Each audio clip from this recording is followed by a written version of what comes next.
Hey there guys, it's DMO73 bringing you the deck profile, one of the two for this week, from the match this past Wednesday. This is Odd Grimm Agro. It's titled such because every card of the deck has an odd will cost, and that plays into a lot of the synergy with some specific cards and triggering when you want them to. So, let's quickly go over Grimm real fast. He doesn't have a J ruler side. His effect is you can pay for Fairy Tale Resonators with will of any color. So essentially he makes it so you can splash in any kind of Fairy Tale you want regardless of what your Mana Stone configuration is, and you'll still be able to play it. And then the other thing he can do is pay one of any color, discard a Fairy Tale, and then search his deck for a Fairy Tale and put it into your hand. And you can do this once per turn during either player's turn. That's incredibly powerful. Essentially means whatever you draw, you could tap a will. If it's not what you want, you could tap a will, discard it, search for the thing you do want, and then untap that will because you're going to go into the recovery phase. So Grimm is a really powerful ruler. It makes for a lot of really interesting plays with a lot of different decks. But this one is more specifically geared to rush down your opponent, and it's pretty cool in that way. Let's go ahead and jump straight into the stones. The main color lineup is red, white, blue. So we run 3 Magic Stones of Hearth's Core, which is the blue-red. We run 2 Magic Stones of Light Vapors, which is blue-white. And then just 2 Magic Stone of Heat Ray. This is just designed so that we have the ability to kind of hit red, white, and blue with consistency. So you'll see I have 5, 5, 4. I need red and light, red and water more than I need light, so that's why the light sources are not as many. But 5 blue and 5 red sources off the dual stones is pretty helpful there. And then it also runs 1 Almerius, the floating stone, levitating stone, because flying is always helpful to be able to finish off that game, especially in late game when your opponent is starting to kind of recover and maintain board presence. This card can be really important.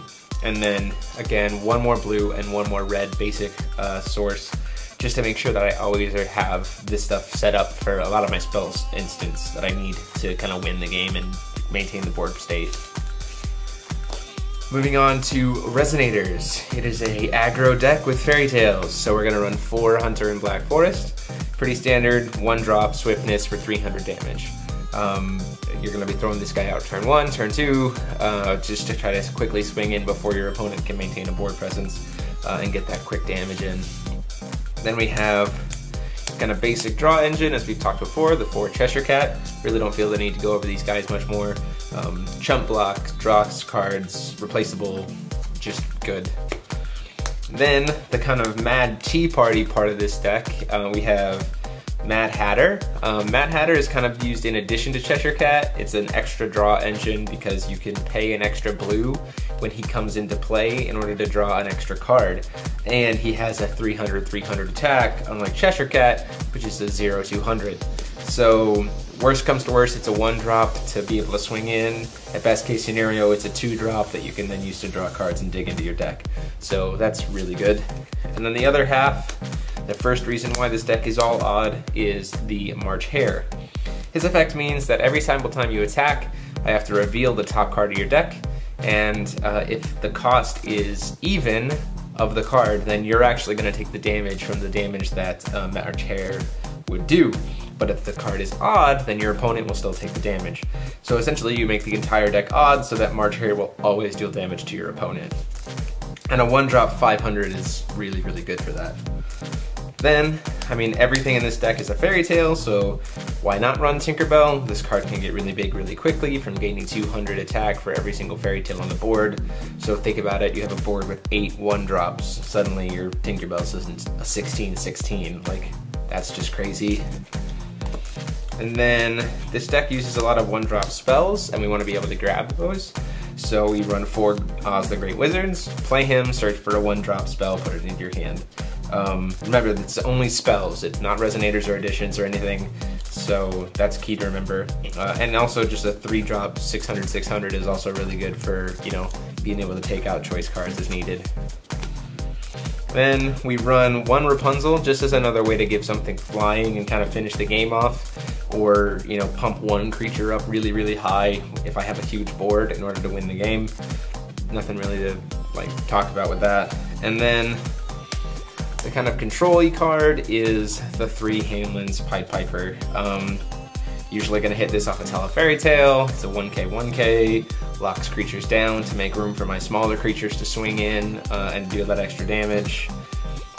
Really, really good card. To be perfectly honest, I will probably replace this if I play this deck with Etna from the new set, because it locks down more instantaneously. But for right now, this is a really, really good card. So moving on to the spells, everything is a 1-drop or a 3-drop here. We run 1 Rapid Decay, just in case I need to kill something huge, like I'm going against a Tin Man that has like 4 counters on it. This is pretty important. Or if something's outside of Thunder range, that's pretty important. And then 3 Dreams of Julian. Wow, I just combined Wonderland and Juliet in my head. Dreams of Wonderland, sorry about that. Again, this card is one of the reasons why I play all odd. You reveal the top card of your deck. If the card is odd, you bounce a Resonator back to the controller's hand. If the card is even, then you draw a card. You want to bounce something every single time, so the whole deck is odd, so you're going to bounce something every single time with this card. Really, really good spot removal. It just says, hey, that's an interesting card. Nope, it's gone. It's an instant speed, so it can work to your favor in that regard. I really like this spell a lot. Then, because we're aggressive and we like 1-drops and we sometimes need to swing in for burn damage to win, 4 Thunders, just a quick 500 damage to something for a 1-drop is pretty standard. And then lastly, the whole deck is Fairy Tales and we want to get out Hamlin's as fast as possible without having to pay 5 mana. So Fairy Tale is great for that because it just brings out Hamlin or Oz or whatever I need and triggers their enter ability because I'm using Grimm. So that's pretty important there.